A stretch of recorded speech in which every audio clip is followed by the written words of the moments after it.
അവസാന ശ്വാസം പോലെ ദുർബലയായൊരു പെണ്ണ്. പക്ഷേ കുതിച്ചു വരുന്നൊരു കൊടുങ്കാറ്റ് എന്നെ ഇപ്പോഴും എടുത്തുയർത്തുന്നു.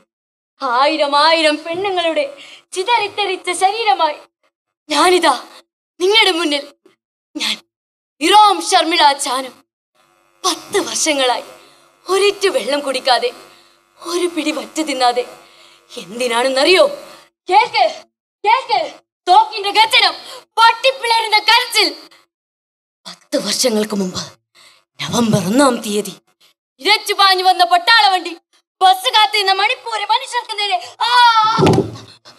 65-കാരി ഇവത്തോമി, 18-കാരി ചന്ദ്രാമണി, പിന്നെയും 8 പേർ. അന്നാണ് ഞാൻ പ്രഖ്യാപിച്ചത്, എന്റെ മണിപ്പൂരിൽ നിന്നും പട്ടാളവും കരിനിയമവും ഇറങ്ങിപ്പോകുന്നത് വരെ എനിക്ക് അന്നം വേണ്ട, എനിക്ക് വെള്ളം വേണ്ട. മോളെ, നീ പറഞ്ഞ വാക്ക് തൊടുത്തമ്പു പോലെ സത്യമാകണം. പിന്തിരിയരുത്. ഇനി അമ്മ കാണുന്നത് ഒന്നിക്ക് ജയിച്ച നിന്നെ, അല്ലെങ്കിൽ മരിച്ച നിന്നെ. അമ്മേ, ഈ മകൾ ഇറോം ശർമിള ചാനു 10 വർഷങ്ങൾക്ക് ശേഷവും നിരാഹാരവ്രതം തുടരുകയാണ്. അവർക്കെതിരെ, അറിവറിയാൻ പട്ടാള കഴുകന്മാർക്കെതിരെ. എവിടുത്തെ കാര്യങ്ങളൊക്കെ നല്ല രസ. ഈ ആണുങ്ങളൊക്കെ ഒരുമാതിരി അന്തങ്കത്തെ ഓന്തപ്പന്മാരാ. പിന്നെ അവര് ഈ പെണ്ണുങ്ങള് തൊട്ട അങ്ങുള്ളോളെ കത്തു സാറേ. ഒന്നാം പിടിച്ച തോക്ക്, കൂർപ്പിച്ചു വെച്ച ബയണറ്റ്, അതിനു മുന്നിലെ മണിപ്പൂരി മണ്ണും പെണ്ണും അടങ്ങിയൊത്തുങ്ങി കിടക്കും. വരട്ടെ പതുത്ത മുയലുകൾ, പകച്ചോടുന്ന മാനുകൾ. എന്തിനാ ഈ രാത്രിയില് പട്ടാള ക്യാമ്പിലേക്ക്? ഞാനൊരു കുറ്റവും ചെയ്തില്ല. വയലിലും ചന്തയിലും പണിയെടുത്ത് ജീവിക്കുന്ന ആളാ.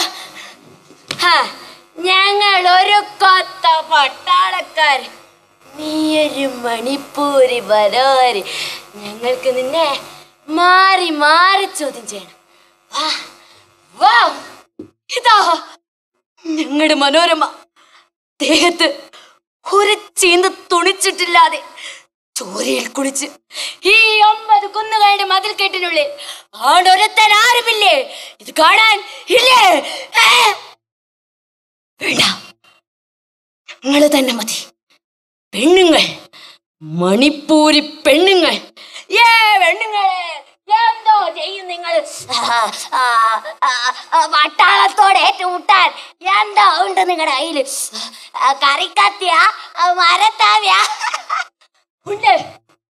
നിങ്ങളുടെ മാത്രം സ്വകാര്യായുധം ഈ ചൂടുകുപ്പായത്തിനുള്ളിൽ ഒളിപ്പിച്ചു വെച്ച ചൂടും ചൂടുമുള്ള പെൺശരീരം ഇതാ കൊത്തിപ്പറിച്ചോളൂ.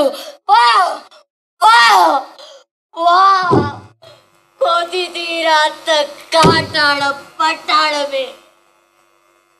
അന്ന് പെണ്ണിൻ്റെത് മാത്രമായ സമരമാണ്. അന്ന് 10ഓളം വീട്ടമ്മമാരാണ് പൂർണ്ണ നഗ്നരായി പട്ടാള ക്യാമ്പിലേക്ക് മാർച്ച് ചെയ്തത്.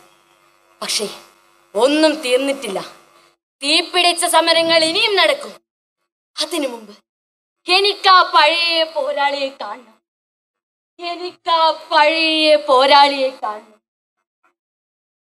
ഇതാ രാജ്ഗഡ്, ആർക്കും വേണ്ടാതായ അനാഥരുടെ പിതാവേ.